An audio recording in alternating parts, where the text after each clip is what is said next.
Praise God. A pleasant good morning. A pleasant good morning. In this world that we're living in, there are some who are good. There are others who are better. But then there are just a small few who are best.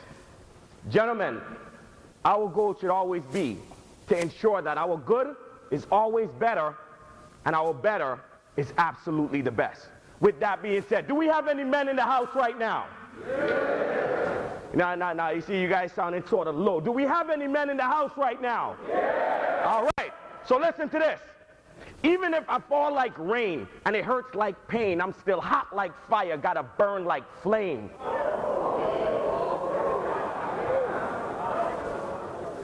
You see, I'm a freestyle fanatic. Yeah, they call me insane. Studied hard, read books. Yeah, the boy got brains. Graduated college, made my whole life change. Suits, I'm now rocking the ties. I'm here matching them. Got my slacks on, walking out, relaxing them. Gotta keep my swagger turned up to the maximum.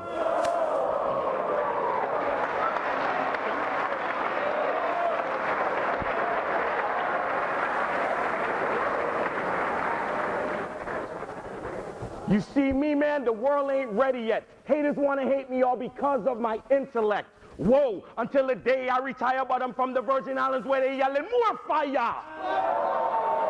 Any Caribbean people in the house?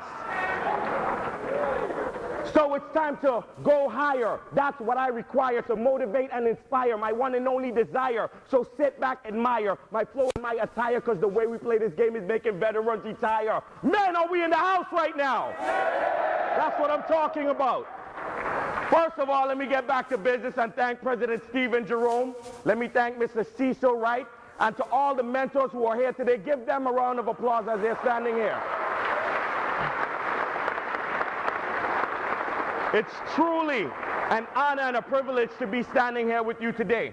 And it's truly an honor and a privilege to be in the presence of greatness, to be in the presence of the future. As I was walking around talking to some of you students, I heard about future entrepreneurs, future engineers, future fashion icons, individuals who are prepared to take the path towards success. And I believe in one simple philosophy. As you are on your journey towards achieving success, from right now as you're in high school, you have to start to see things that are not as if they were until they become your reality. Let that simmer a moment. Back in the islands, we would say, pull up! I want you to see the things that are not as if they were until they become your reality. And what I basically mean by that is that if you want to go out there and be an entrepreneur, you are not that right now, but you have to start to see yourself as that. Start to conduct yourself as that until you become that entrepreneur. You got to see it from right now.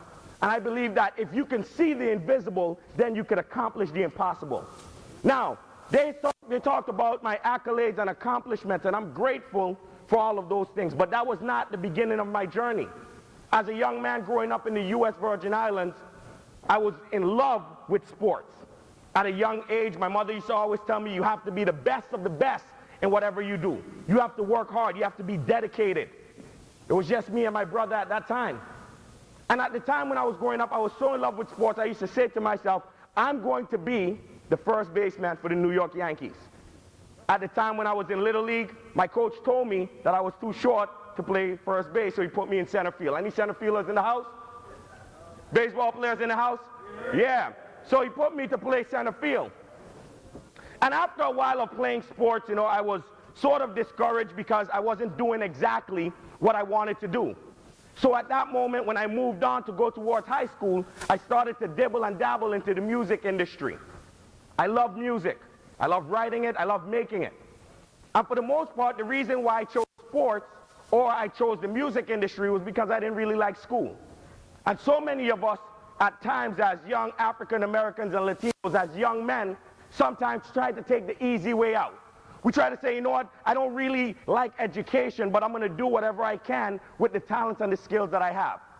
Young men, let me tell you something today. You can either rise on your own wings or be held back by your own weight. I want that to simmer in for a moment. Every one of us in this room has talents, abilities, gifts, and skills things that could help us to rise to a next level. But we could also be held back by our own weight. And our own weight sometimes could be procrastination. It could be a bad attitude. It could be us not engaging ourselves in other activities to learn more.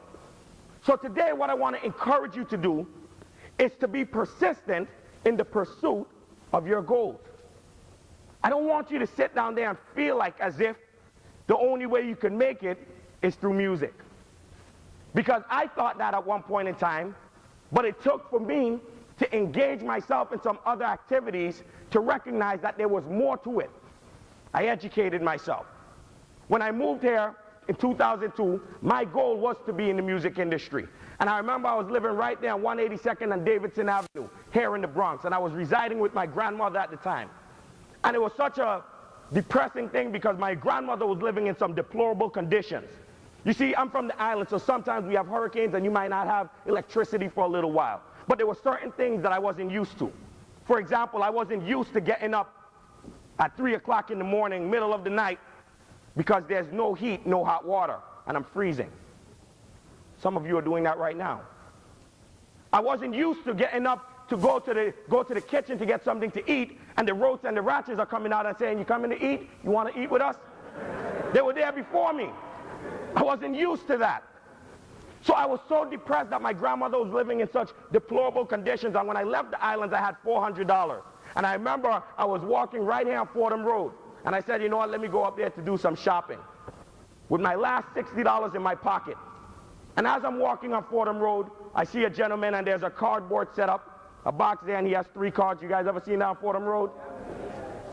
So me being fresh off the boat,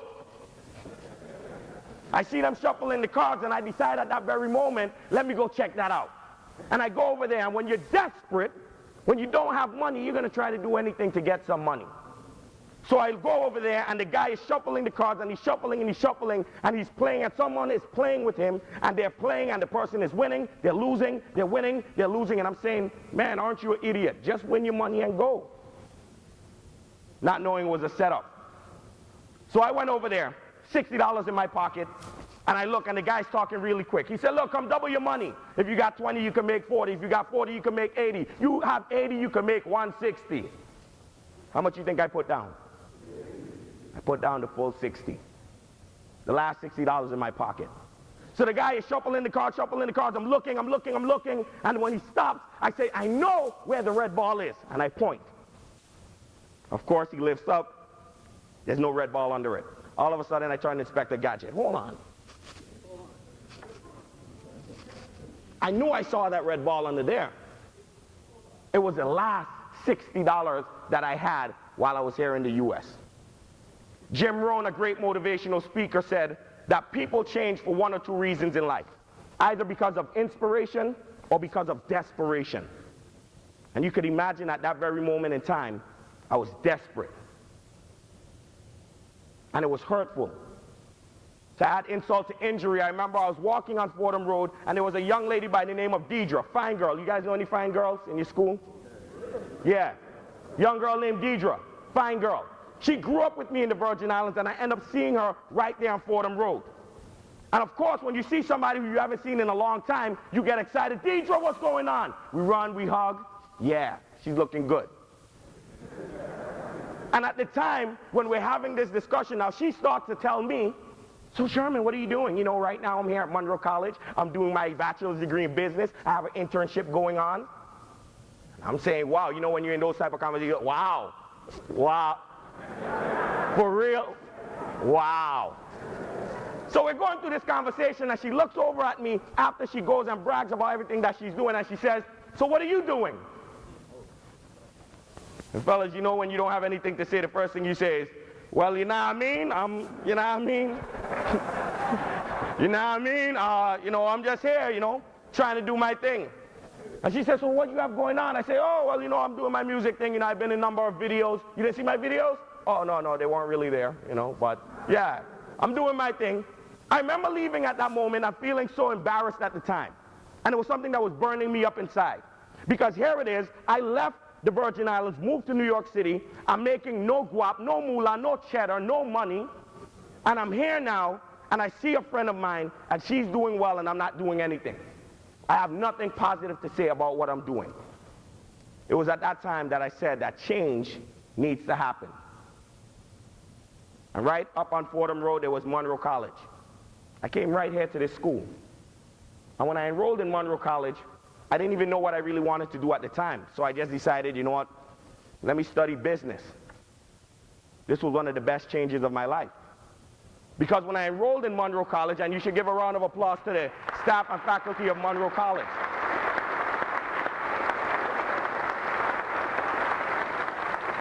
It was one of the best changes of my life. Someone like me who was not into school, not into education, only wanted to do music or sports, was given the opportunity to learn some things. So I was taking my classes here, and I remember I was doing good in my classes, and I was asked by one of the deputy chairs of the business department to be involved in this organization called Students in Free Enterprise. So he comes to me and he says, young man, you do okay with your classes. Would you like to, sort of start this club called Students in Free Enterprise? And I said, well, what is it about? Does it pay? Pay any money? He said, oh, no, it's a volunteer club, but you're going to gain the skills needed. So I said, I don't need skills. I need money right now. I don't really need skills. I need money. And at the time, he says to me something that was so profound, and he was one of my mentors. He said to me, when you graduate from here and you get your degree in business, they're going to have a lot of other people who have their degree also. What is going to distinguish you from everybody else? And I thought about that for a moment.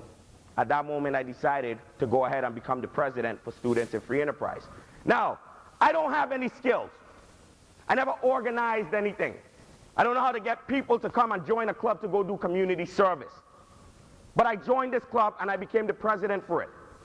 So now it's time to recruit people to get other people to come and join the club. So of course now I'm sitting there to myself saying, I don't have the skills, I don't have the talents, I don't know how to do anything as it relates to business. How often in our lives do we think about the things that we don't have as opposed to maximizing on the things that we do have? You see, your success is not going to be about how many resources you have. It's going to be dependent on how resourceful you are.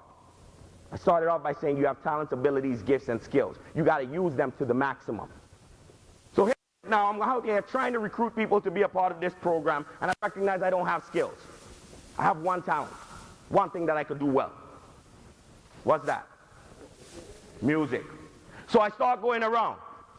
Monroe Side, keep it jiggy when we come to your community. We give the people economic opportunity. Everywhere we go, we speak the language properly. So here my team say, Karibu ni kabeti, live together, stick together like a family. If I can do it, you can do it. Side spirit inside of me. Monroe Side, creating a legacy, teaching all the youth about social responsibility. Can't limit we. Third year we doing it, we giving them the Trinity. And anytime the other team come testing we, then we got to show them explicitly. Yo, don't mind how we cool and don't mind how we calm. Side team take it by storm. Voila!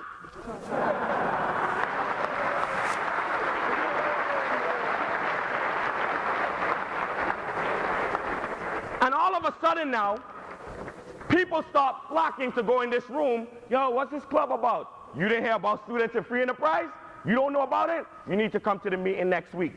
Of course, people came to the next meeting, and when I stand up there, I stood and I'm looking and I'm saying, yo, I don't even know what to say right now because I got people here based on the hype. But the team came together, and Mr. Cecil Wright, one of the organizers of today's event, he was actually somebody who worked with me during that time. And I remember we were working on all of these projects and doing all of these things in the community. And here it is, I'm saying to myself, wow, I left the Virgin Islands to come up here and do music.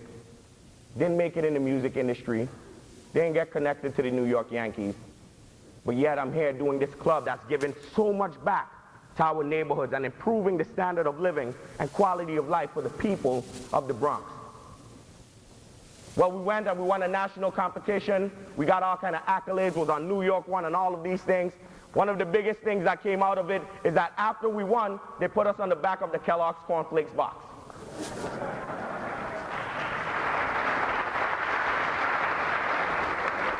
I want you to imagine for a moment that at the time when I was on the back of the Kellogg's Cornflakes box, you know what you start to do? I start calling everybody back home in my country, yo, go and check out the Kellogg's Cornflakes box. Tell me what you see.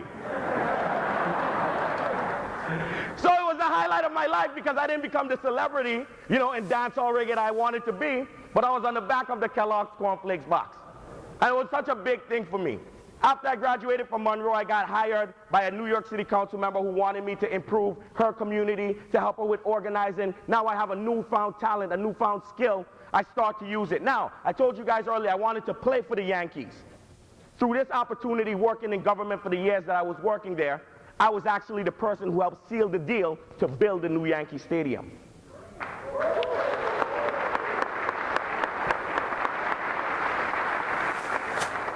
After we sealed that deal, I remember when Ted Levine, who actually is the president for the Yankees, actually asked us to come for an exclusive tour of Yankee Stadium, the new Yankee Stadium as they built it. So when I went on that exclusive tour, I was walking through the field, I went right there to first base. Gentlemen, for 5 minutes I was the first baseman for the New York Yankees. Give me some props for that.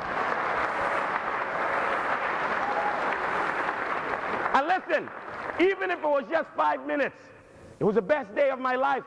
I sat down there and I said to myself, imagine I wanted to play on this field, and I helped to build this field. But it was because of education. It started from a spark, right here at Monroe College, where I got that opportunity. So I'm not here to tell you today, ladies and gentlemen, that you can make it if you try. Because I'm sure you've heard that over and over again. You can make it if you try.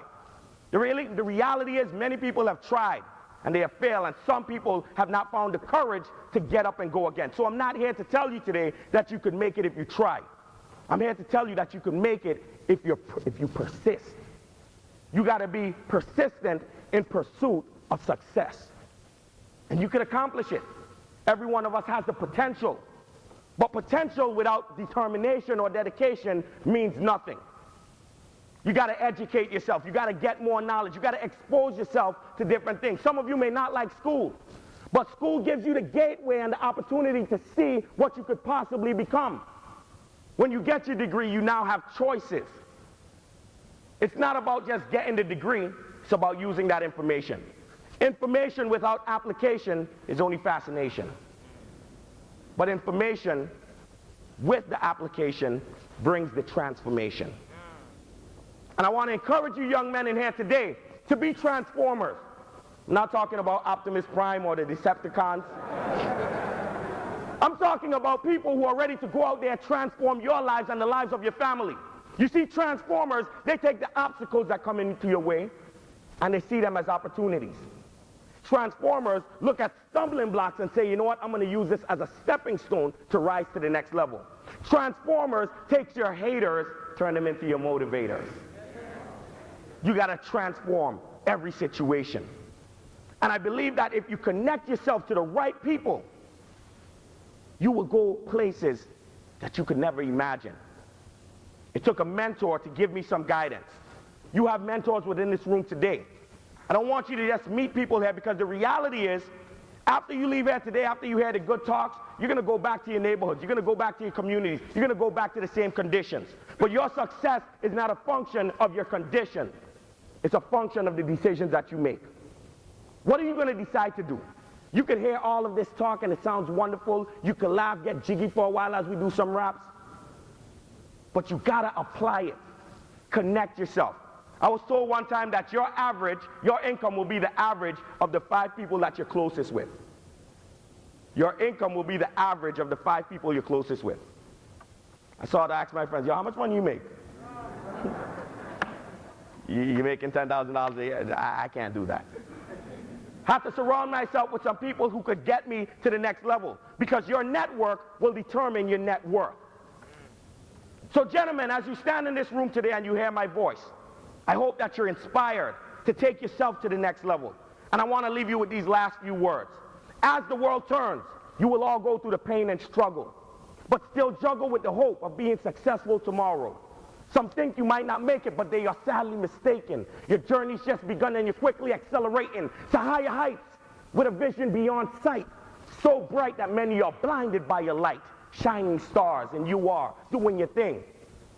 Be persistent towards your goals and keep doing your thing. And as you do it, be sure to rebuke all negativity. Take steps forward. Make your dreams a reality. Gentlemen, I want to thank you for giving me the time to be here with you today. And I look forward to continuing this dialogue as we continue to impact our communities. Thank you very much. Thank you for your time.